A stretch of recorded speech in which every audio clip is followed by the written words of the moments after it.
আসসালামু আলাইকুম। সংবাদে আপনাদের সবাইকে স্বাগতম। প্রথমে থাকছে সংবাদ শিরোনাম। প্রথমেই জানিয়ে দেব, ইরান উত্তেজনার মাঝেই আইসিবিএমের ঝলক দেখালো তুরস্ক।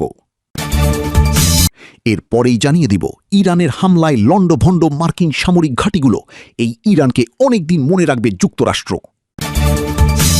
তারপরেই জানিয়ে দিব, আরও কতবার যুদ্ধে জড়ানোর সক্ষমতা রয়ে গেছে ইরানের। সর্বশেষ জানিয়ে দিব, উত্তর কোরিয়ার পরমাণু নীতিতে যুক্ত হয়েছে নতুন এক ভয়ঙ্কর সংশোধনী।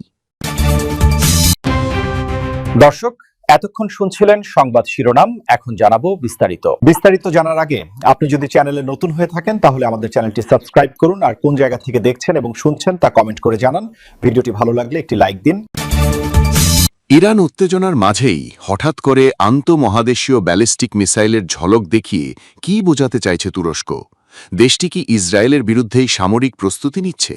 কারণ সম্প্রতি ইসরায়েলের সাবেক প্রধানমন্ত্রী নাফতালি বেনেট তুরস্ককেও ইহুদিবাদীদের জন্য হুমকি হিসেবে ঘোষণা করেছেন। তাহলে কি এবার ইসরায়েল বিরোধী উত্তাপে ইরানের পাশাপাশি তুরস্কও যোগ দেবে? যদিও সাম্প্রতিক সময়ে ইরানের বিরুদ্ধে যুদ্ধের যুক্তরাষ্ট্র ও ইসরায়েলের কড়া সমালোচনা করেছেন তুরস্কের প্রেসিডেন্ট রিসেপ তাইয়েব এরদোগান।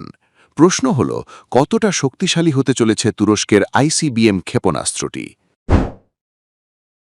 ইরানের বিরুদ্ধে সাম্প্রতিক যুদ্ধে জড়িয়ে বেশ বিপাকেই পড়েছে যুক্তরাষ্ট্র ও ইসরায়েল।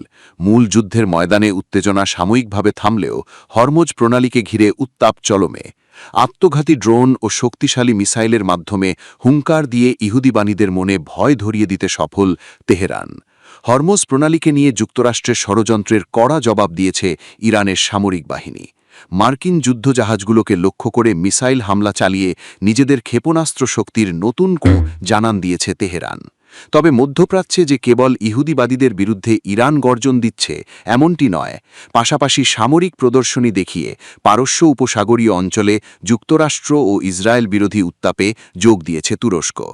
ইরান যখন ক্ষেপণাস্ত্রের শক্তি দিয়ে ইহুদিবাদীদের ঘায়েল করছে, ঠিক তখনই পশ্চিমা সামরিক জোট ন্যাটোভুক্ত দেশ তুরস্ক দিল নতুন বার্তা। আত্মনির্ভরশীল হওয়ার পাশাপাশি মধ্যপ্রাচ্য এবং ন্যাটো মিত্রদের মাঝে একটি প্রধান প্রতিরক্ষা শক্তি হিসেবে নিজেদের অবস্থান সুদৃঢ় করেছে তুরস্ক। আন্তঃমহাদেশীয় ব্যালিস্টিক মিসাইল বা আইসিবিএমের একটি মডেল উন্মোচন করে তুরস্ক ও ইসরায়েলকে রীতিমতো তাগ লাগিয়ে দিয়েছে প্রেসিডেন্ট এরদোগানের দেশটি। এক প্রতিবেদনে এমন তথ্যই জানিয়েছে কাতার ভিত্তিক সংবাদ মাধ্যম আল জাজিরা। দিরিমহান নামের এই আইসিবিএম ক্ষেপণাস্ত্রটি সর্বোচ্চ ৬,০০০ কিলোমিটার রেঞ্জের মাঝে শত্রুপক্ষের আস্তানায় নির্ভুল হামলা চালাতে সক্ষম বলে জানা গেছে। এতে ৩,০০০ কেজি ওজনের ওয়ারহেড বহন করা যাবে।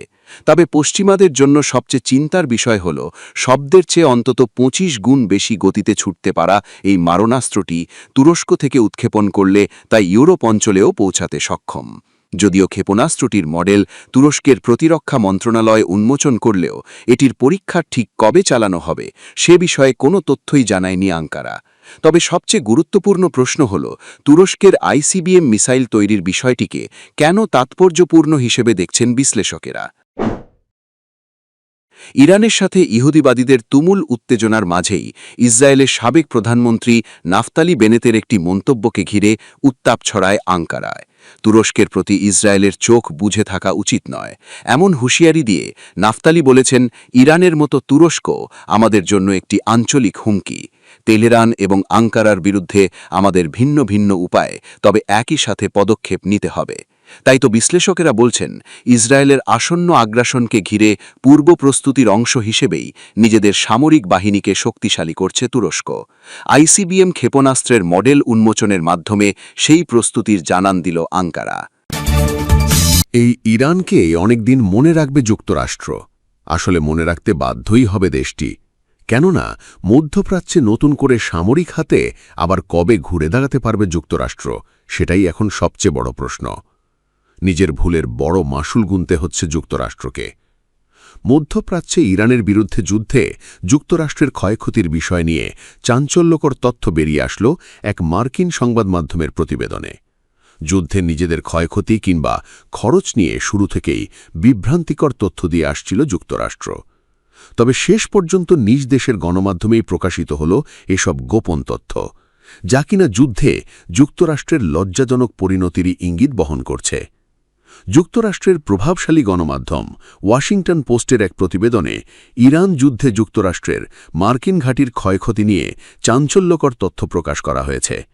প্রতিবেদন অনুযায়ী সংঘাত শুরুর পর থেকেই মধ্যপ্রাচ্যে অবস্থিত মার্কিন ঘাঁটিতে ইরানের পাল্টা হামলায় অন্তত 228টি প্রতিরক্ষা স্থাপনা বা সামরিক সরঞ্জাম ক্ষতিগ্রস্ত কিংবা পুরোপুরি ধ্বংস হয়েছে। এর আগে মার্কিন সংবাদ মাধ্যম সিএনএনের প্রতিবেদনে উঠে আসে ইরানের হামলায় মধ্যপ্রাচ্যের 16টি মার্কিন ঘাঁটি ব্যাপকভাবে ক্ষতিগ্রস্ত হয়েছে। তবে ক্ষয়ক্ষতির চিত্র সেভাবে উঠে আসেনি। কিন্তু এবার এসব ঘাঁটিতে বিভিন্ন প্রতিরক্ষা স্থাপনা কিংবা সামরিক সরঞ্জাম ক্ষতিগ্রস্তের চাঞ্চল্যকর খবরটি উঠে আসল।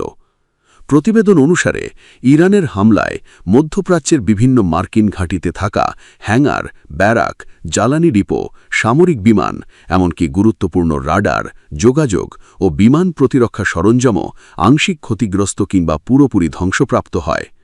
মার্কিন গণমাধ্যমটির প্রতিবেদনে দাবি করা হয় এসব ক্ষয়ক্ষতির চিত্র সেনকম কিংবা পেন্টাগন কেউই প্রকাশ করেনি। প্রতিরক্ষা প্রযুক্তি বিষয়ক সংবাদ মাধ্যম TWZ-এর অভ্যন্তরীণ তথ্যের বরাত দিয়ে প্রতিবেদনটিতে বলা হয় এপ্রিলের প্রথম সপ্তাহ পর্যন্ত যুক্তরাষ্ট্র অন্তত 39টি সামরিক বিমান হারিয়েছে, যার মধ্যে 4টি এফি স্ট্রাইক ঈগল যুদ্ধবিমানও রয়েছে। এছাড়া আরও 10টি বিমান বিভিন্ন মাত্রায় ক্ষতিগ্রস্ত হওয়ার কথা জানানো হয়। গত সপ্তাহে মার্কিন যুদ্ধমন্ত্রী পিট হেগসেথ কংগ্রেসে ঘোষণা দেন ইরানের সঙ্গে যুদ্ধের ব্যয় দাঁড়িয়েছে 25 বিলিয়ন বা 2500 কোটি মার্কিন ডলার। এদিকে ইরানের সঙ্গে যুদ্ধ শুরুর পর পেন্টাগন যুক্তরাষ্ট্রের কংগ্রেসের কাছে 2027 সালের অর্থ বছরের জন্য $1.5 ট্রিলিয়ন ডলারেরও বেশি বাজেট চেয়েছে, যা আগের তুলনায় 40 থেকে 50% বৃদ্ধি নির্দেশ করে। এসব কিছু যুক্তরাষ্ট্রের অর্থনীতিকে ব্যাপকভাবে প্রভাবিত করছে। ইরানের বিরুদ্ধে যুদ্ধে যুক্তরাষ্ট্রের যেসব সরঞ্জাম ও গোলাবারুদ ক্ষতিগ্রস্ত হয়েছে তা পুনরায় মজুত করতে দীর্ঘ সময় লেগে যেতে পারে। খোদ দেশটির যুদ্ধমন্ত্রী পিট হেগসেথ স্বীকার করেছেন এই যুদ্ধে ব্যবহৃত গোলাবারুদ ও সামরিক সরঞ্জাম পুনরায় সংগ্রহ করতে কয়েক মাস কিংবা বছরও লেগে যেতে পারে। বর্তমানে ইরান ও যুক্তরাষ্ট্রের মাঝে এক অনির্দিষ্টকালের যুদ্ধবিরতি চলমান রয়েছে।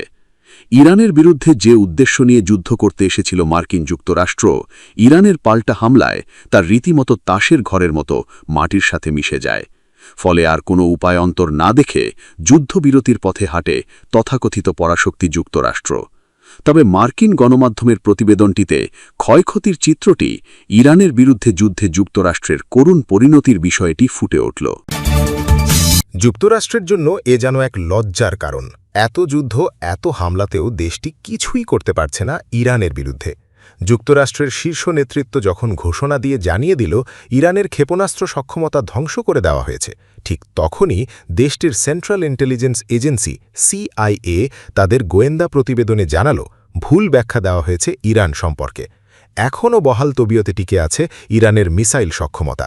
ইরানের ভূগর্ভে লুকানো হাজার হাজার মিসাইল। হামলার পরও ইরানের অক্ষত রয়েছে 70% মিসাইল। ইরান কি এবার অজয় হয়ে গেল? তবে কি যুক্তরাষ্ট্র ইসরায়েলের সব হিসাব ভুল? ভাবুন তো, সাম্প্রতিক এত বড় হামলার পরও যদি ইরানের কাছে 70% ব্যালিস্টিক মিসাইল অক্ষত থাকে, তাহলে মধ্যপ্রাচ্যে কার হাতে এখনও সবচেয়ে বড় চাপের কার্ড? আর কে পরিণত হতে যাচ্ছে সুপার পাওয়ারে? সেন্ট্রাল ইন্টেলিজেন্স এজেন্সি CIA-এর গোপন রিপোর্ট যদি সত্যি হয়, তাহলে 100% নিশ্চিত হওয়া যায় যুক্তরাষ্ট্র আর ইসরায়েলের হামলা প্রত্যাশা মতো এই সাম্প্রতিক যুদ্ধ সফল হয়নি।